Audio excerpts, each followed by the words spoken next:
ഇവിടെ ഉണ്ടാക്കാൻ പോകുന്നത് ചിക്കൻ കറിയാണ്. ഇന്നത്തെ ഞായറാഴ്ച സ്പെഷ്യൽ ചിക്കൻ കറി. അതിലേക്ക് ആവശ്യമായ സാധനങ്ങളാണ്: സവാള 4 സവാള, 3 പച്ചമുളക്, ഒരു ചെറിയ കഷ്ണം ഇഞ്ചി, 12 അല്ലി വെളുത്തുള്ളി, കുറച്ച് കറിവേപ്പില. അതിലേക്ക് ആവശ്യമായ 2 തക്കാളി, 3 ടേബിൾ സ്പൂൺ മുളക് പൊടി, 1 സ്പൂൺ മഞ്ഞൾപ്പൊടി, 2 ടീസ്പൂൺ ഗരം മസാല, 1 സ്പൂൺ കുരുമുളക് പൊടി, ആവശ്യമായ വെളിച്ചെണ്ണ, ഉപ്പ്, അതിലേക്ക് ആവശ്യമായ വെള്ളം.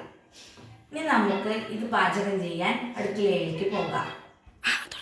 നമ്മൾ ഗ്യാസിലാണ് പാചകം ചെയ്യുന്നത്. അതിലേക്ക് ഒരു ഉരുളി വയ്ക്കുക.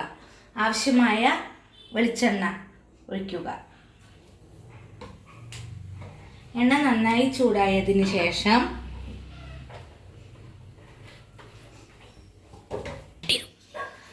എണ്ണ നന്നായി മൂത്ത ശേഷം അതിലേക്ക് വെളുത്തുള്ളി ഇടുക. നമ്മൾ അരിഞ്ഞു വെച്ച വെളുത്തുള്ളി അതിലേക്ക് ഇടുക.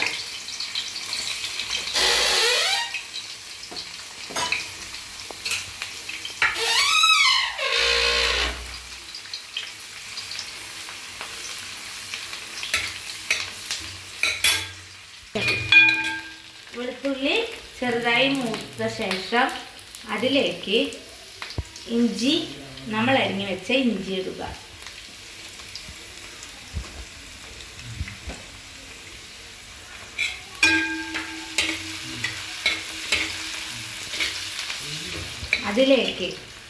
അതിലേക്ക് നമ്മൾ അരിഞ്ഞു വെച്ച പച്ചമുളക് ഇടുക.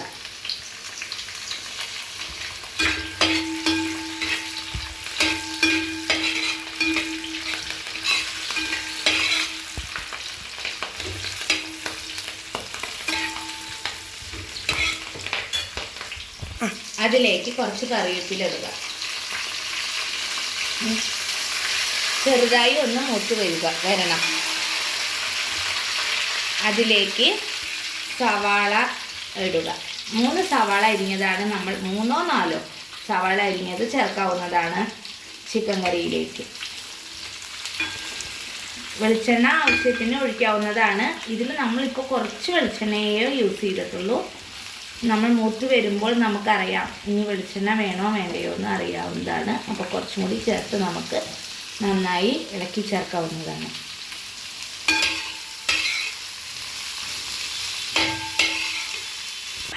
ഉള്ളി ആവശ്യത്തിന് മൂപ്പായിട്ടുണ്ട്. ഇനി നമുക്കതിലേക്ക് ആവശ്യമായ സാധനങ്ങൾ ചേർക്കാം. 2 സ്പൂൺ മുളക് പൊടി, 2 or 3 സ്പൂൺ ആവശ്യത്തിന്, ഓരോരുത്തരുടെ എരിവിനനുസരിച്ച് 3 ടീസ്പൂൺ മുളക് പൊടി നമ്മൾ അതിലേക്ക് ചേർത്തിട്ടുണ്ട്. അതിലേക്ക് ആവശ്യമായ മഞ്ഞൾപ്പൊടി ചേർക്കാവുന്നതാണ്. ആവശ്യമുള്ളത് ഓരോരുത്തരുടെ ആവശ്യം. അതിലേക്ക് ഗരം പൊടി 2 ടീസ്പൂൺ ഗരം പൊടി ചേർക്കാവുന്നതാണ്. അതിലേക്ക് കുരുമുളക് പൊടി 2 ടീസ്പൂൺ കുരുമുളക് പൊടി ആവശ്യത്തിനനുസരിച്ച് ചേർക്കാവുന്നതാണ്. എരിവിനും ഒക്കെ അനുസരിച്ച് ചേർക്കാവുന്നതാണ്.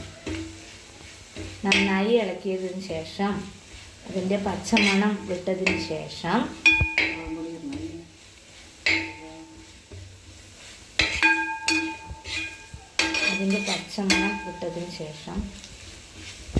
അതിലേക്ക് കുറച്ചും കൂടി എണ്ണയുടെ ആവശ്യമായി വന്നിട്ടുണ്ട്. അതിലേക്ക് കുറച്ച് എണ്ണ ചേർക്കാവുന്നതാണ്. അതിലേക്ക് നമ്മൾ അരിഞ്ഞു വെച്ച 2 തക്കാളി ചേർക്കാവുന്നതാണ്.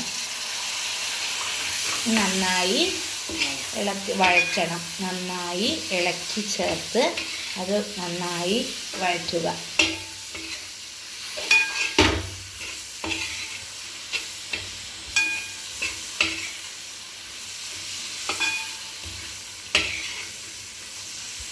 അതിലേക്ക് തക്കാളി വഴറ്റിയ ശേഷം ചിക്കൻ ചേർക്കാവുന്നതാണ്.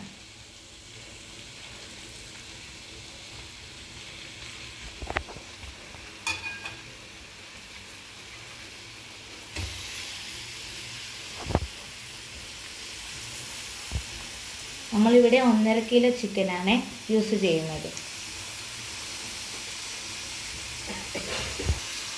അതിലേക്ക് ആവശ്യമായ ഉപ്പ്, 1 സ്പൂൺ 1.5 സ്പൂൺ ഉപ്പ് ചേർക്കാവുന്നതാണ്. നന്നായി ഇളക്കിയതിന് ശേഷം നന്നായി ചിക്കനും മസാലയും ഉപ്പും എല്ലാം കൂടി നന്നായി ഇളക്കിയതിന് ശേഷം അതിൽ മസാലയൊക്കെ നന്നായി പിടിച്ചതിന് ശേഷം അതിലേക്ക് ആവശ്യമായ വെള്ളം ചേർക്കാവുന്നതാണ്. ചിക്കന് അനുസരിച്ച് ഒപ്പത്തിനൊപ്പം വെള്ളം ചേർക്കാവുന്നതിനാൽ ചിക്കൻ മുങ്ങാവുന്ന തരത്തിൽ വെള്ളം ചേർക്കാവുന്നതാണ്. ഇനി അത് അടച്ചു വയ്ക്കാവുന്നതാണ്. 35 മിനിറ്റോ 40 മിനിറ്റോ വേവ് ആവശ്യമാണ്. നന്നായി അടച്ചു വയ്ക്കാവുന്നതാണ്. അടച്ചു വയ്ക്കാവുന്നതാണ്. 35 മിനിറ്റോ 40 മിനിറ്റോ കഴിഞ്ഞ ശേഷം അത് വേവ് കറക്റ്റായിട്ടുണ്ടാവും. ചിക്കൻ നമുക്കൊന്ന് ഇളക്കി നോക്കാവുന്നതാണ്. വെള്ളമൊക്കെ നമുക്ക് ആവശ്യത്തിന് കുറുകി വരുന്നതാണ്. സമയമായിട്ടില്ല, നമുക്കിപ്പോൾ കുറച്ച് നേരമേ ആയിട്ടുള്ളൂ. 35-40 മിനിറ്റോളം വേണമെന്നാണ് നമ്മൾ പറഞ്ഞത്. വെള്ളമൊന്ന് കുറച്ച് കുറുകിയിട്ടുണ്ട്. കുറച്ച് കഴിയുമ്പോഴേക്കും കുറുകി അത് സെറ്റാവുമ്പോഴേക്കും കറക്റ്റായിരിക്കും. നമുക്ക് കുറച്ച് കഴിഞ്ഞിട്ട് ഇത് വേകുമ്പോൾ നോക്കാവുന്നതാണ്. അടച്ചു വയ്ക്കാം. നമ്മുടെ ചിക്കൻ വേവ് ആയിട്ടുണ്ടാവും പാകത്തിന്. നമ്മുടെ ചിക്കൻ പാകത്തിന് വെന്ത് കുറുകി. ആവശ്യത്തിന് ചാറും എല്ലാം ഉണ്ട് ചിക്കനിൽ. മല്ലിയില ഇനി അതിൽ നമുക്ക് ചേർക്കാവുന്നതാണ്. ആവശ്യത്തിനനുസരിച്ച് വേണ്ടവർക്ക് ചിക്കൻ കുറുക്കാവുന്നതാണ്. ഞങ്ങൾക്ക് ചാറ് ആവശ്യമുണ്ട്. ഞങ്ങൾ ചോറിൻ്റെ കൂടെയാണ് കഴിക്കുന്നത്. ചപ്പാത്തിയുടെ കൂടെയോ ചോറിൻ്റെ കൂടെയോ മല്ലിയുടെ ഇല ചേർക്കാവുന്നതാണ്. ചിക്കൻ ഇറക്കി വയ്ക്കാവുന്ന നേരത്ത് നമുക്ക് കുറച്ച് മല്ലിയുടെ ഇല ആവശ്യത്തിന് ചേർക്കാവുന്നതാണ്. ചപ്പാത്തിയുടെ കൂടെയോ ചോറിൻ്റെ കൂടെയോ പൊറോട്ടയുടെ കൂടെയോ പത്തിരിയുടെ കൂടെയോ നമുക്ക് ആവശ്യമുള്ള ഫുഡിൻ്റെ കൂടെ ചേർത്ത് കഴിക്കാവുന്നതാണ്. എരിവ് ആവശ്യത്തിന് ഞങ്ങൾ ചേർത്ത്, ഞങ്ങൾക്ക് എല്ലാവർക്കും എരിവ് ആവശ്യത്തിന് വേണ്ടതാണ്. ഓരോരുത്തരുടെ എരിവിനനുസരിച്ച് ചേർത്താൽ മതി. അപ്പം നമ്മുടെ ചിക്കൻ ഇവിടെ റെഡി ആയിട്ടുണ്ട്. നമുക്കൊരു പാത്രത്തിലേക്ക് മാറ്റി വയ്ക്കാവുന്നതാണ്. ചിക്കൻ നമ്മൾ ഒരു പാത്രത്തിലേക്ക് മാറ്റി വെച്ചിട്ടുണ്ട്. ചൂടാറിയതിന് ശേഷം ചോറിൻ്റെ കൂടെയോ ചപ്പാത്തിയുടെ കൂടെയോ കഴിക്കാവുന്നതാണ്. ചിക്കൻ കറിയുടെ വീഡിയോ ഇഷ്ടപ്പെട്ടവർ ലൈക്ക് ചെയ്യുക, സബ്സ്ക്രൈബ് ചെയ്യുക, ഷെയർ ചെയ്യുക. Bye bye.